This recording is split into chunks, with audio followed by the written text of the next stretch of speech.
இது குறித்த மர்மங்கள் ஆண்டுகள் பல உருண்டோடியும் இன்று வரை அதற்கான தீர்வை மனிதனால் ஏட்டளவில் கூட ஏற்படுத்த முடியவில்லை. இதற்கு மனிதனிடையே நிலவும் பலதரப்பட்ட குழப்பங்களும் தீர்வுக்கான வழிவகைகளும் குறைத்துள்ளது. பூமியில் குறையோடி இருக்கும் மர்மங்களில் இருந்து மீளுவதற்கான வழிவகைகள் மனிதனுக்கு இதுவரை தென்பட்டதாக தெரியவில்லை. நாகரீகங்கள் பல தோன்றி வளர்ந்திருக்கும் பூமியில் அதனது ஆரம்ப புள்ளியை கணிப்பது முதலே கோளாறு தொடங்குகிறது. உண்மையில் சொல்ல போனால் மனிதன் தற்போது கணித்து வைத்து கடைபிடித்து வரும் நாகரீகத்தின் தோற்றம் குறித்த வரலாறே தவறாகும்.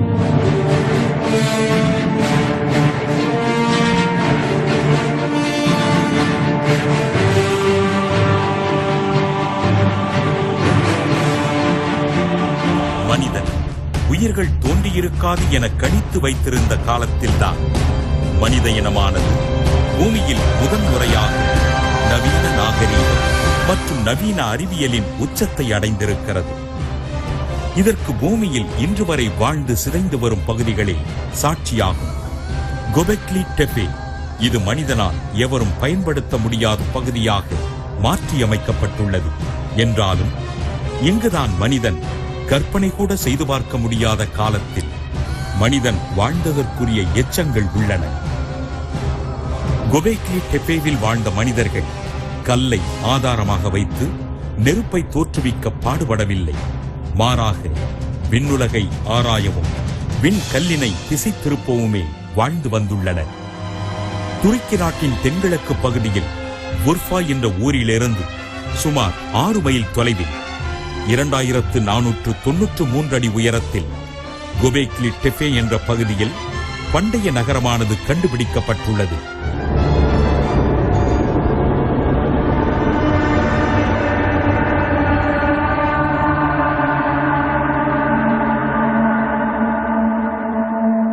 ஜெர்மன் நாட்டு ஆய்வாளர் கிளாஸ் ஸ்மித் புராதனத்தை தேடி வந்தபோதுதான் சிதைந்திருப்பவை பண்டைய காலத்தின் எச்சங்கள் என்பது உறுதிப்படுத்தப்பட்டது.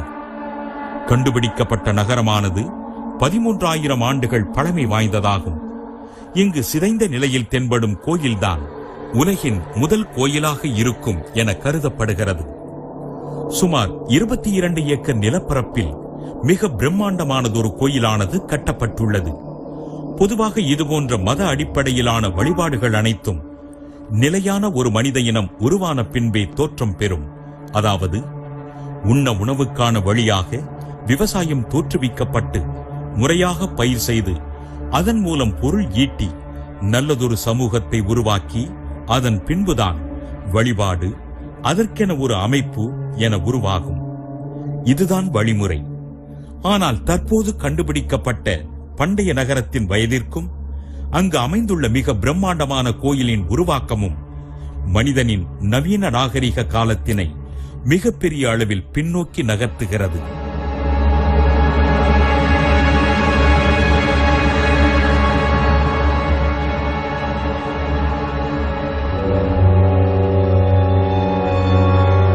பண்டைய காலத்து நகரத்தினை பொறுத்தவரையில் அங்கு 200க்கும் அதிகமான தூண்கள் அமைந்துள்ளன.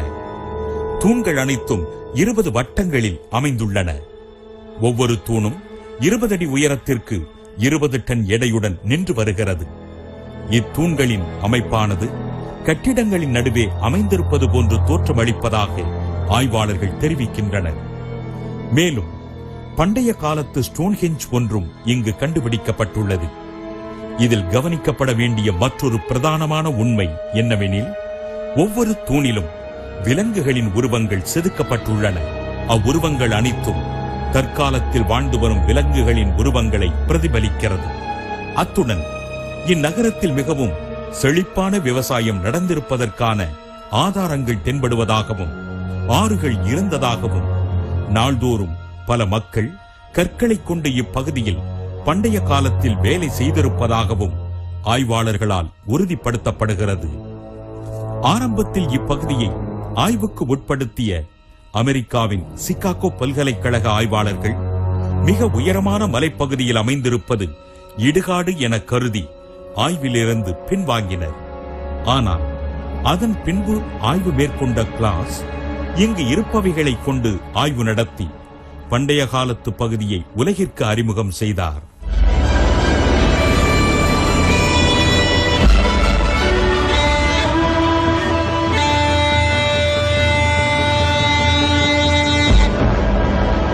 இதில் மேலும் கவனிக்கப்பட வேண்டியது, ஆய்வாளர்கள் தொடர்ந்து பண்டைய நகரத்து பொருட்களை கொண்டு ஆய்வு செய்த போது அதில் படிந்திருந்த சில ரசாயன மூலக்கூறுகளால் கட்டிடங்களின் உறுதியான காலகட்டத்தை ஆய்வாளர்களால் தெரிவிக்க முடியவில்லை.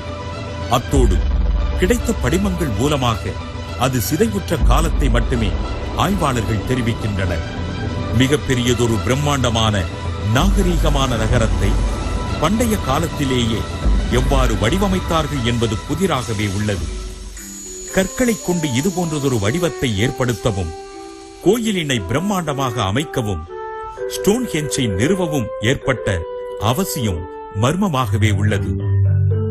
இதில் முரண்பட்டு நிற்கும் மற்றொரு உண்மை, கல்லறைகளாக கருதப்படும் ஸ்டோன்ஹெஞ்சும் கோயிலும் அருகிலேயே இருப்பதும் இவைகளுக்கான தொடர்பு குறித்தும் சிந்திக்க வைக்கிறது.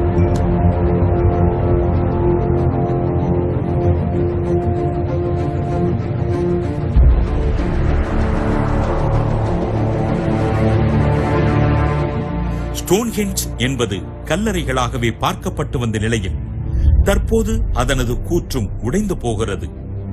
பொதுவாக ஸ்டோன்ஹெஞ்சில் உள்ள கற்களின் அமைப்பையும் சூரிய குடும்பத்தையும் ஆய்வாளர்கள் ஒப்பிட்டு பார்த்திருக்கின்றனர். ஆகையால் கொபேக்லி டெபேயில் அமைந்திருக்கும் தூண்கள் என்ன சொல்ல வருகின்றன? கொபேக்லி டெபேயை வடிவமைத்தது யார்? எக்காலத்தில் இதனை செய்தனர்? எதற்காக இதனை செய்தனர்? இதனை மக்கள் எதற்காக பயன்படுத்தியுள்ளனர் என்பதற்கு காலம்தான் விடையளிக்க வேண்டும். என்னதான் உயிர்கள் அப்போது தோன்றியிருந்தாலும் அதீத வளர்ச்சி என்பது திடீரென ஏற்பட்ட வாய்ப்பில்லை. உணவுக்கே இலை தழைகளை மனிதர்களும் விலங்குகளும் உண்டு வாழ்ந்ததாக சொல்லப்பட்டு வந்த காலத்தில் இதுபோன்றதொரு வளர்ச்சி என்பது வரலாற்றை மாற்றியமைக்க நிர்பந்தித்துள்ளது.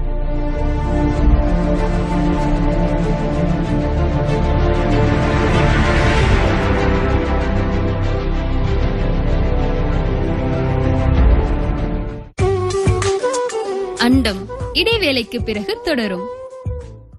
சூடிக் கொடுத்த சுடற்கொடியாம் கோதையாண்டாள், பாடிக் கொடுத்த பக்தி பணுவலாம் தீந்தமிழ் திருப்பாவை.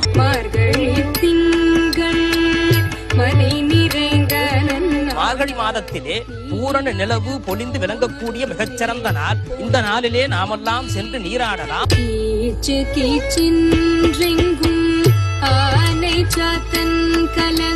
நாமெல்லாம் கிருஷ்ணா கிருஷ்ணான்னு சொல்றோம். கிருஷ்ணா கிருஷ்ணான்னு சொல்லக்கூடியதை தான் அந்த பறவைகள் எல்லாம் கீச்சி கீச்சுன்னு சொல்லிச்சு.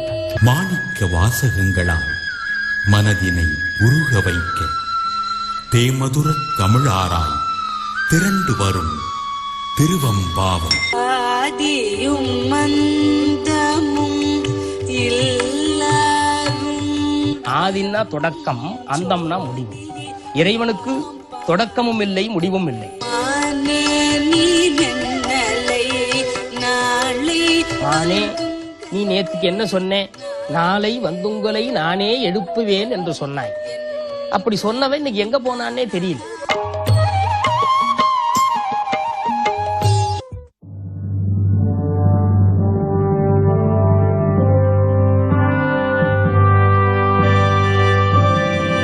உலகத்தின் தோற்றத்திற்கே தேடி பார்த்து ஆராய்ந்து வரும் மனிதனால் எவ்வாறு அண்டத்தின் மர்மங்களை தீர்க்கவோ அல்லது புரிந்து கொள்ளவோ முடியும் என்பதுதான் புரியவில்லை.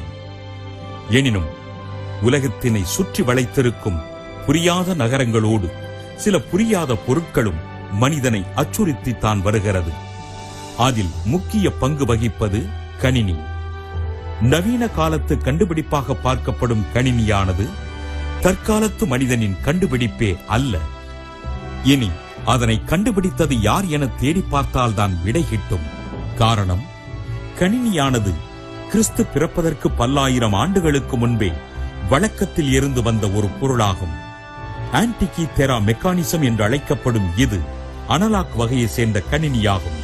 பண்டைய காலத்தில் இவ்வகை கணினியினை கோள்களின் நிலைப்பாடுகள் குறித்து அறிவதற்கும் கிரகணங்களை பற்றி தெரிந்து கொள்வதற்காகவும் பயன்படுத்தி இருக்கின்றனர்.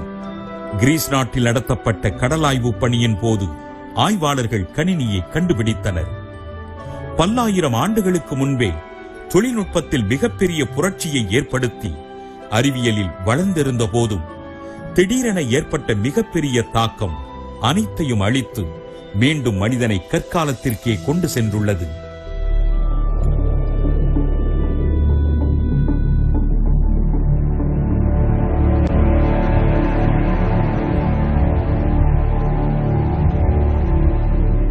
அப்படி நாகரிகத்தை அழித்தது எது? எதனால் அழிவு ஏற்பட்டது என்றால் அதற்கு விடையில்லை. தற்காலத்து மனிதர்களின் கணக்குப்படி கலீலியோ மற்றும் ஐசக் நியூட்டன் தான் பல கண்டுபிடிப்புகளுக்கும் பல கோட்பாடுகளுக்கும் சொந்தக்காரர்கள் என்கின்றனர். ஆனால் நிலைமையே வேறு. தொழில்நுட்பத்தில் வளர்ந்திருந்த நாகரீகங்கள் எவ்வாறு கோள்விட்டு கோள்தாவ மறந்தனர் என்பதும் புதிராகவே உள்ளது. அத்துடன் எவ்வாறு வேற்றுக்கிரகவாசி குறித்து எந்த ஒரு சுவடும் தெரியாமல் அக்காலத்து மனிதர்கள் வாழ்ந்திருக்க முடியும் என்பதும் புரியவில்லை. ஒருவேளை அது குறித்து அறிந்திருந்தால் இந்நேரம் அது மனிதனுக்கு தெரிய வந்திருக்கும் என்பதே தற்காலத்து வாசியினது எண்ணம். ஆனால் அனைத்துமே மனிதனின் கண் பார்வையில் தான் அமைந்துள்ளது. அவைகள் அமைந்திருக்கும் விதமானது மாறுபடுவதால் மனிதனால் அதனை கண்டுபிடிக்க முடியவில்லை. கண்டுபிடிக்கப்பட்ட அனலாக் கணினியை என்னதான் ஆராய்ந்தாலும் இது ஒரு கணினி என்பதை மட்டும்தான் மனிதன் ஏற்கிறான். இதில் ஒளிந்திருக்கும் தகவல்களை இதனை உருவாக்கியவர் மீண்டும் வந்து உரைத்தால் மட்டுமே புரியும்.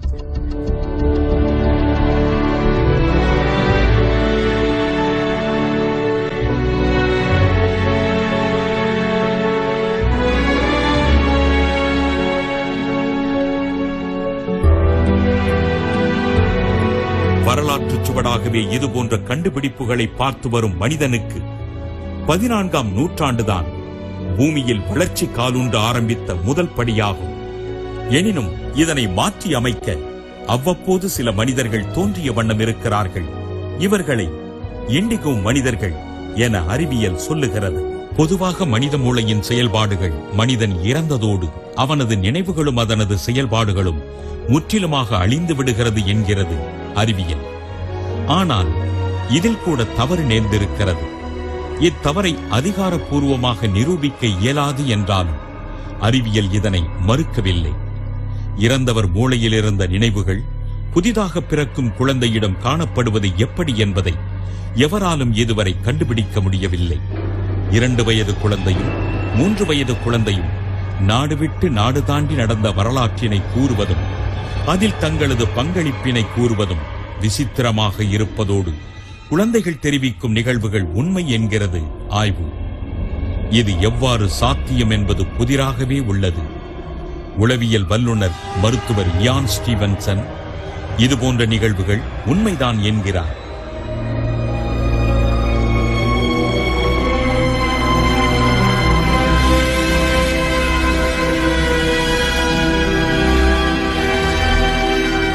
குழந்தைகள் பிறந்து 3 வயது முதல் 5 வயது வரை பழைய காலத்து நினைவலைகள் சிலரிடம் காணப்படும் என்கிறார் ஸ்டீவன்சன்.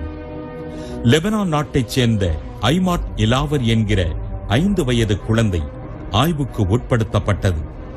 இலாவருக்கு 2 வயது இருக்கும் போதே சாலையில் சென்ற இருவரை பார்த்து அவர்கள் இருவரும் தன்னுடைய நண்பர்கள் என்றான். பிறகு 5 வயதில் ஜமிலே மற்றும் மமூத் என்ற 2 பெயரை அடிக்கடி சொல்லிக் கொண்டே இருந்தான். இதனால் யான் ஸ்டீவன்சன் குழந்தையிடமிருந்து பல்வேறு தகவல்களை அறிந்து அவன் கூறிய கிராமத்திற்கே சென்று குழந்தையின் தகவலை வைத்து ஆய்வு நடத்தி அதனை ஒப்பிட்டு பார்த்துள்ளனர். ஐமாட் தெரிவித்த 57 தகவல்களில் 51 தகவல்கள் வரை அச்சு அசலாக சரியாக இருந்துள்ளது.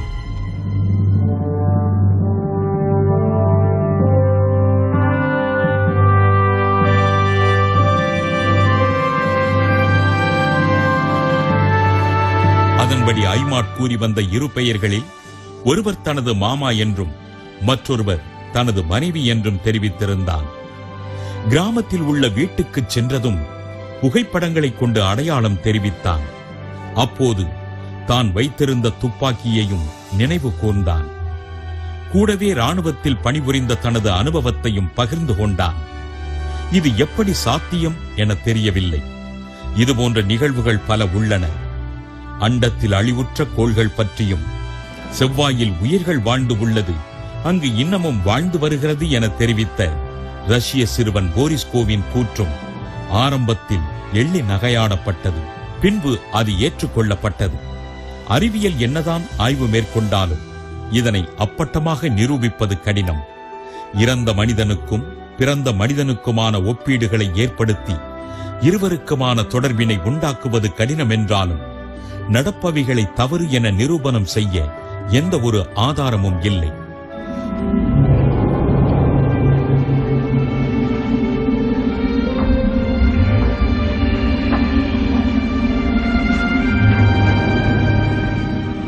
மனித மூளையின் செயல்பாடுகள் எவராலும் கணிக்க முடியாத நிலையில் உள்ளது. நிகழ்காலத்தில் நடப்பவைகளையே எளிதாக மறக்கும் நிலையில் இருக்கும் மனிதனின் மூளையானது எவ்வாறு இறந்த பின்பு புதியதொரு பிறப்பினில் அவைகளை நினைவு கூறுகிறது என்பதுதான் புரியாத புதிராகவே உள்ளது. எனினும் கடந்த காலத்தை உற்று நோக்கி உலகத்தை ஆய்வு செய்ய வேண்டுமானால் இண்டிகோ மனிதர்களின் உதவி நிச்சயமாக தேவை. உலகத்தை பற்றிய உண்மைகளை அவர்கள் முன்மொழிந்தால் மட்டுமே இதற்கான தீர்வு ஏற்படும்.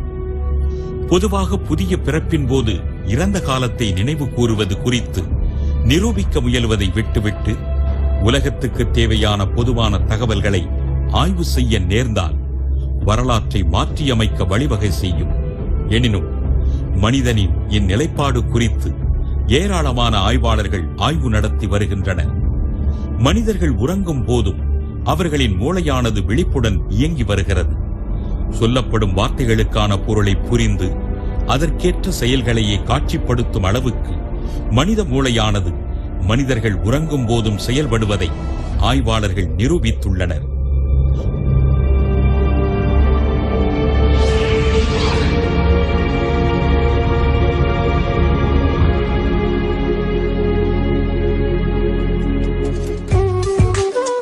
அண்டம் இடைவேளைக்கு பிறகு தொடரும்.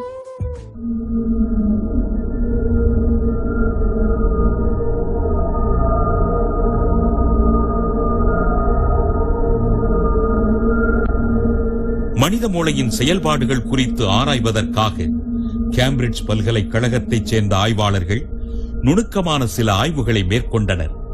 அதன்படி மனிதன் விழித்திருக்கும் போது வார்த்தை வடிவில் கட்டளைகளை பிறப்பித்து அதற்கேற்றவாறு கட்டளையை ஏற்று பங்கேற்பாளர்கள் குறிப்பிட்ட செயல்களை செய்யும்படி பணிக்கப்பட்டனர். அதன்படி இச்சோதனையின் போது பங்கேற்பாளர்கள் விழித்திருக்கும் சமயத்தில் செய்ய பழகிய செயல்களை அவர்கள் உறங்கிய பின்பும் அதே கட்டளைகளை மீண்டும் ஒருமுறை பிறப்பித்ததும் அதனை அப்படியே செய்தனர் மனிதர்கள். இதன் மூலம் மூளைக்கு இடப்படும் கட்டளைகளை நிறைவேற்ற மனிதன் விழித்திருக்க வேண்டும் என்ற நிலை அவசியமில்லை என்பது உறுதியாவதோடு மூளையானது தன்னிச்சையாக செய்யக்கூடிய அனைத்து செயல்களையும் தானாகவே செய்து கொண்டே இருக்கும் என்பதையும் ஆய்வாளர்கள் கண்டறிந்துள்ளனர். மேலும் இவ்வாய்வின் சமயத்தில் மேற்கொள்ளப்பட்ட சோதனையின் போது கூடுதலாக மூளையின் சில செயல்பாடுகளும் கண்டுபிடிக்கப்பட்டுள்ளன. மனிதன் உறங்கும் போது அவனிடம் உரைக்கப்படும் வார்த்தைகளை பிரித்து பார்த்து பொருள் தர முடியும் என்கின்றனர் அறிவியலாளர்கள். இதனை உறுதிப்படுத்த மனிதன் உறங்கிய பின்பு அவன் கைகளின் 2 பக்கங்களிலும் 2 பொத்தான்களை வைத்து ஆய்வு செய்தனர். அதன்படி விலங்குகளின் பெயரை குறிக்கும் போது எந்த பொத்தானை அழுத்த வேண்டும் என்றும் பொருளின் பெயரை குறிக்கும் போது எந்த பொத்தானை அழுத்த வேண்டும் என்றும் ஆய்வாளர்கள் தெரிவித்தனர். அதன் அடிப்படையில் சொற்களுக்கு ஏற்ப பொத்தானானது அழுத்தப்பட்டது. தூக்கத்திலும் சொல்லின் பொருளுக்கு ஏற்ப மூளையானது செயல்படுவதை ஆய்வாளர்கள் கண்டறிந்துள்ளனர்.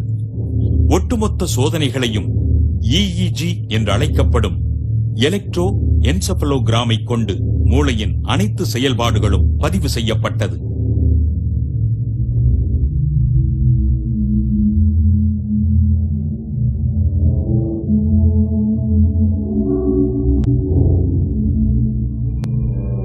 மனித மூளையானது கூடுதல் விழிப்புடன் செயல்படுவதோடு எந்தெந்த கட்டளைக்கு ஏற்ப மனிதன் செயல்பட வேண்டும் என்பதை பதிவு செய்து கொள்கிறது. அதனால் தான் பெயர் அழைக்கும் போது மனிதன் தானாக எழுகிறான். என்னதான் மனிதன் தானாக அனைத்து செயல்களையும் செய்வதாக கூறினாலும் இது அனைத்தும் மூளையின் செயல்பாடுகளே. அதனால் தான் மனிதன் உறங்கும் நிலையிலும் கூட அவனது மூளை பணி செய்து கொண்டே இருக்கிறது. இது கூட ஒரு வகையில் இயந்திர மனிதனின் செயல்பாடுகளை ஒத்தே இருக்கிறது. இருப்பினும் இயந்திர மனிதனுக்கு கட்டளைகளை அளித்த பின்பு அதனை நாம் இயக்க வேண்டும். மனிதனை பொறுத்தவரையில் அவன் தானாக இயங்கிக் கொள்கிறான். எனினும் இன்று வரை இறந்த மனித மூளையை செயல்பட வைக்கும் ஆற்றல் இதுவரை கண்டுபிடிக்கப்படவில்லை. மூளை மாற்று, தலைமாற்று அறுவை சிகிச்சைகளை செய்ய முயலும் மருத்துவர்கள் கூட இறந்த மூளையை செயல்பட வைப்பதில் தோல்வி அடைந்துள்ளனர்.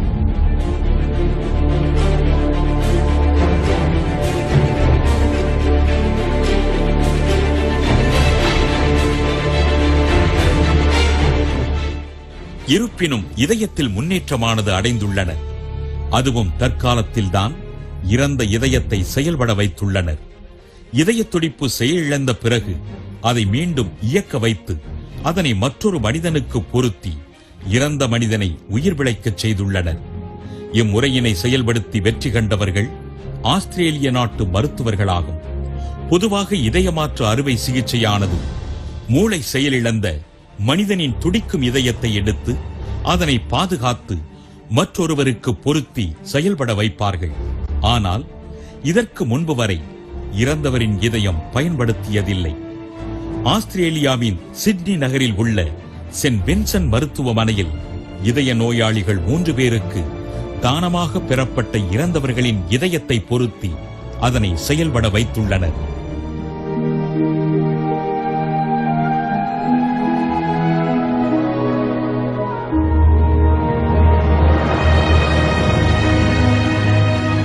பொருத்தப்பட்டுள்ள இதயங்கள் அனைத்தும் அதனது துடிப்பை நிறுத்தி சுமார் 20 நிமிடங்கள் வரை கடந்திருக்கும். இதுவரை 3 பேருக்கு மாற்று இதயங்களை பொருத்தியுள்ளனர். நின்று போன இதயத்தில் காற்றினை செலுத்தி இயங்க வைத்துள்ளனர். இது எவ்வாறு சாத்தியம் என தெரியவில்லை. அதேபோல் இறந்த இதயத்தை பாதுகாக்கும் வகையில் அதனுள் செலுத்தப்படும் திரவத்தில் மாற்றத்தை ஏற்படுத்தியுள்ளனர். இதனால் தான் இறந்த இதயமானது பல நிமிடங்களை கடந்தும் மீண்டும் செயல்படுகிறது. இறந்த இதயத்தை செயல்பட வைக்கும் முயற்சி என்பது அவ்வளவு எளிதானதல்ல. அத்துடன் இறந்தவரை மீண்டும் பிழைக்க வைப்பது என்பது அசாத்திய முயற்சியின் வெளிப்பாடு. இருந்தாலும் இதில் சில கவனிக்கப்பட வேண்டிய கூற்றுகள் உள்ளன. முதலில், இறந்த இதயத்தை மற்றொருவருக்கு பொருத்தி உயிரினை வரவழைப்பதற்கு பதிலாக எந்த உடலிலிருந்து இதயம் எடுக்கப்படுகிறதோ அதே உடலில் அதே இதயத்தை செயல்பட முயற்சி மேற்கொள்ளப்படவில்லை என்பது தெரியவில்லை. என்னதான் மற்ற உடல் உறுப்புகள் காரணியாக பார்க்கப்பட்டாலும் அதற்கானதொரு தீர்வினை ஏற்படுத்தி இதயத்தை செயல்பட வைத்திருக்க முடியும். ஆனால் அவை கையில் எடுக்கப்படவில்லை.